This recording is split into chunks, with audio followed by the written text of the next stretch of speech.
Hello everybody and welcome to the new Duel Links Character Collection Challenge. This is episode 3. Last time we left off by making it to 7th world stage 10 and we also unlocked every single world. Now at stage 10 we can do the missions for Romin, which by the way suck. Getting a comeback victory against her is really hard since she likes to decrease her own life points in the process. However, we got her and that means we can move on. In the last part I mentioned that we have a lot of characters to unlock in this episode, and that is mainly due to the fact that we get access to the level 30 gate. However, before doing that I would like to make the missions for Asta and Bastion show up, which I haven't done yet. Asta's missions I don't think changed at all, but we don't have to summon like 200 or 300 or whatever, how many dark attribute monsters it was, to make him appear in the first place, but only like 10 or so, which is way better.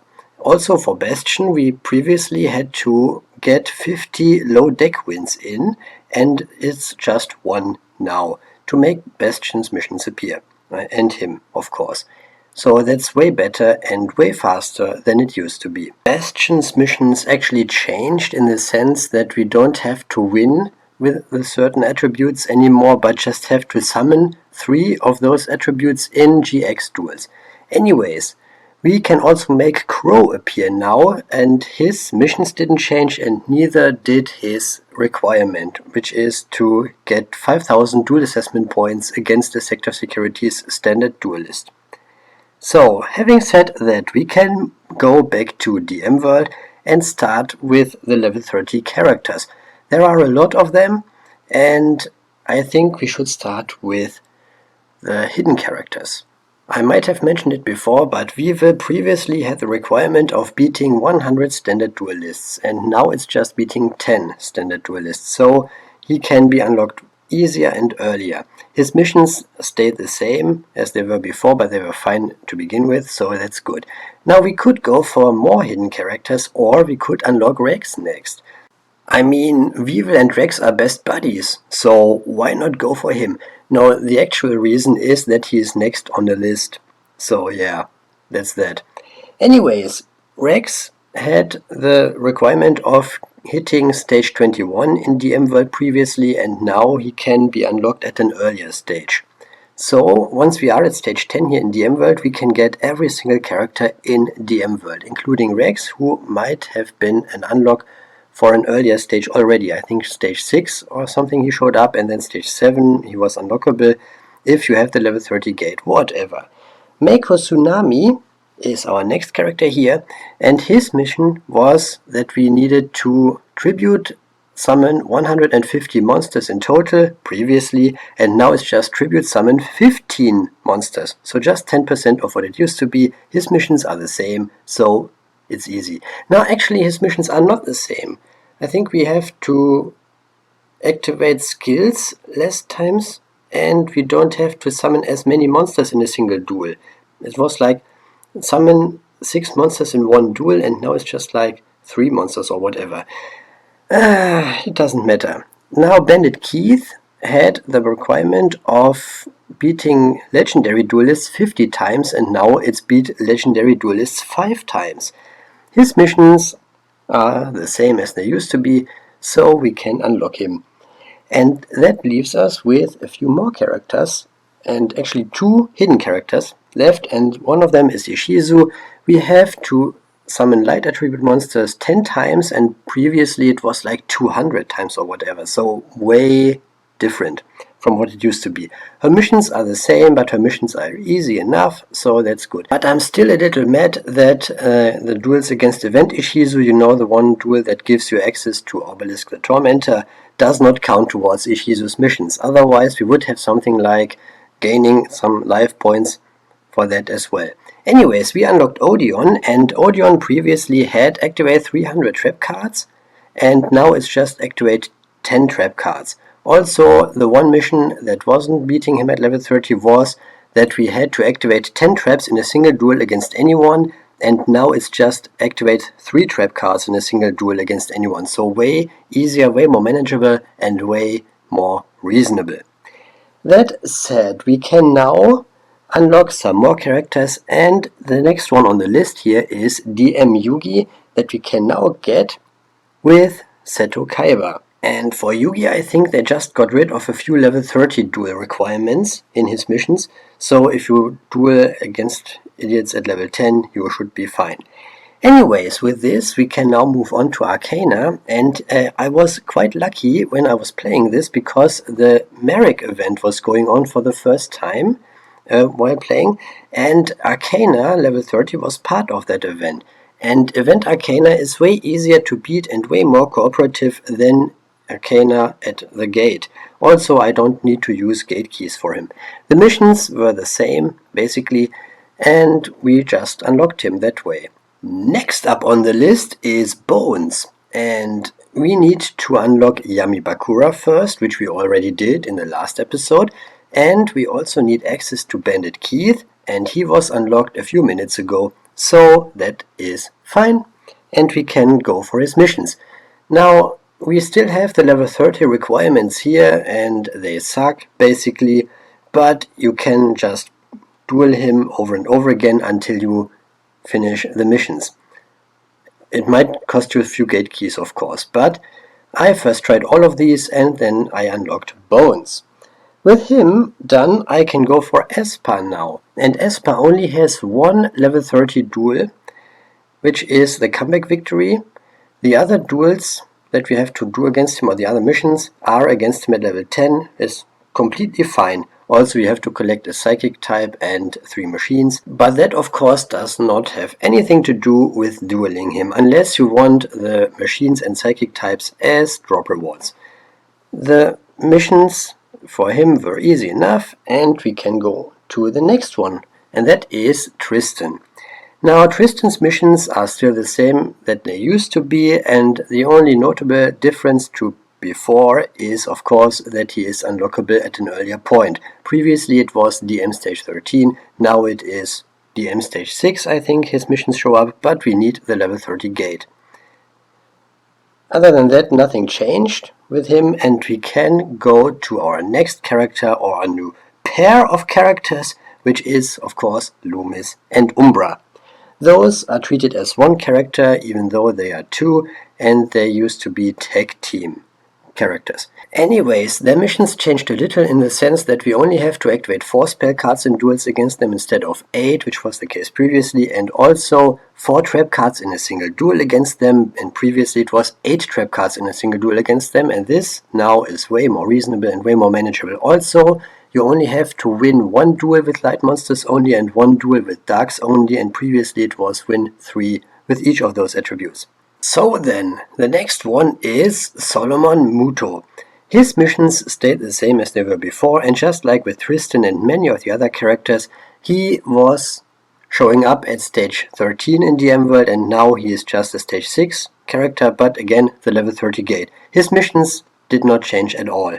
But with him unlocked, we actually completed the entirety of DM World as of now. And yeah, sure, there is Taya Gardner's alternative style that I didn't include here, but I played this way before she was actually added. So yeah, the character wheel shows we have all of them. That means we can go to another world. And which one might that be? Well, simply put, it is GX World. Because in GX World we have 2 hidden characters. Those, of course, being Esther and Bastion, which we have seen before.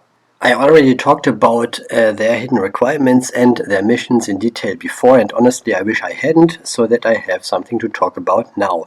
I wanted to unlock Esther in previous attempts earlier, because I wanted to get access to Destiny Hero Plasma for 2 reasons. One is that Yami Yugi now will use Plasma, or can use Plasma, to unlock a certain lifetime card, Black Luster Soldier, and also Destiny Hero Plasma would help us in unlocking Dark Signer Kali, as you have seen in the character collection series. However, Dark Signer Kali is no longer a big deal, and I want to talk about that in episode 6, when we unlock Dark Signer Kali. However, this is not episode 6, it is episode 3, and so we unlock Esther and Bastion. With this, we can now move on to a different world, because there are no more characters we can get in GX World right now. And the next one is Crow in 5D's world. And Crow is actually a quite important unlock, since with him we can get Shay in Act 5 world, and Shay will then unlock Lulu and Dennis in Act 5 world as well. And also Crow is needed for some character unlocks here, like Sherry. No more characters in 5D's world, and that means we can go to a different world now. And the next one we have is 7th world. 7th world comes with a few characters that need the level 30 gate. So when we go there, we can look for Mimi next. And Mimi's unlocks are usually easy, and none of these missions changed, and her requirements didn't change, and you can just unlock her once you hit stage 6 in 7th world if you have the level 30 gate. Currently there are 9 worlds in Duel Links, those of course being DM, DSOD, GX, 5Ds, Zale, Arc 5, Vrains, 7th and Go Rush, and we are about to finish the first of these 9 worlds. That is 7th world, which will be completed first. And that is going to happen in this episode. We also will finish another world in this episode, so that's 2 out of 9 done once the credits roll, which is quite nice. And the way this challenge is structured, we actually are about to complete each of the speed format worlds in one go, basically, because it's 5 stages from 1 to 6 for most of them, and then 4 more stages from 6 to 10, and 4 stages is less than 5 stages, so instead of going into another world, we would complete that world first. And when it comes to the order of the speed worlds that we pick, it depends on the amount of characters that are available at stage 6 in that respective world. So that's how the structure goes here. But that is a matter of the future, and in the past we unlocked Duo, which I completely skipped over when talking here, and currently we are unlocking Roa. And Roa is not needed for any of the other unlocks of characters as of now. I mean, they could add more characters later and then it might happen, but as of now, as I said, he is not needed for any other unlocks, which means we can unlock him in any order that we want in terms of the other characters as well. So we could go with Nail first and then Roa, or Mimi and then Roa and then Yuo, or whatever it is. So the order is fine. And speaking of Nail, he is next, and he needs to be unlocked before Asana because he is needed for one of the unlock missions for Asana, which says that Nail has to summon 10 Cyberse type monsters. Now, when you're like me and you don't want to spend resources like gems on card packs or structure decks, you do not actually have Cyberse monsters. However, Nail's skill, the starting skill, gives us access to all 3 pieces of Yggdrago, and those are Cyberse monsters. So instead of just maximum summon this guy 10 times, I summoned each of its pieces, and therefore I was done in like 4 duels. Always being free to play, always trying to keep my resources like gems and card tickets. Anyways, with Asana unlocked now as well, we can check the entirety of 7th world, and we see in the wheel that we have all of them, which means we can go to the next world. And what is the next world? That would be Go Rush. Back in episode 2, we brought Go Rush world from stage 4 to stage 6 and already unlocked Yuamu, but we were not able to get Maddox and Sylvio since those 2 needed the level 30 gate as well, which means I come back for them now. And when it comes to Sylvio, the most notable missions are the ones that are against specific standard duelists, like Terza and Chupataro. So whenever I staged up a world, I went to Go Rush and checked the standard duelists for Terza and Chupataro if one of them was there that I could beat. And if they were there, I could beat them, and if not, I had to just do this stuff, stage up another world again, and then come back here. But you could also use dual orbs, which I did on the Character Collection Series account, so you should be fine. It just sucks that there is no guaranteed way of spawning these guys in. and you are dependent on luck to have them come to the world. When it comes to legendary duelists, you could just go to the gate and challenge them there, so that wouldn't be a problem, but the standard duelists are, yeah, whatever. And Maddox had easy missions, and also we now have all the characters in Go Rush World as well. So that's nice, I showed you the wheel, and we can go to the next world. Which one would that be? That is Zale World, because Zale World at stage 6 has a total amount of 12 characters that we can unlock at once, and therefore it has the most characters available next. That unfortunately means that we have to stage up from 1 to 6, so 5 times, and there's not really much to talk about in the meantime. And of course, like always, I could have just cut it out, the staging up stuff, but I feel more authentic to keep it in. While I'm playing the game, I'm actually trying to go for some summon animations in other worlds and go for lifetime cards to check those off the list. And yeah, I use my leftover standard duelists for that. Due to my worlds being such low stages, I can only spawn in level 1, level 5 and level 10 standard duelists, and those are easy to outplay, which is quite nice. And therefore it makes it easy to go for summon animations. Even more convoluted stuff like a Lunalight Leo Dancer, convoluted in the sense of not wanting to spend resources on getting certain cards, like this cool deck build box, which is definitely worth investment if you want to go for Lunalights or Beast Warriors in general.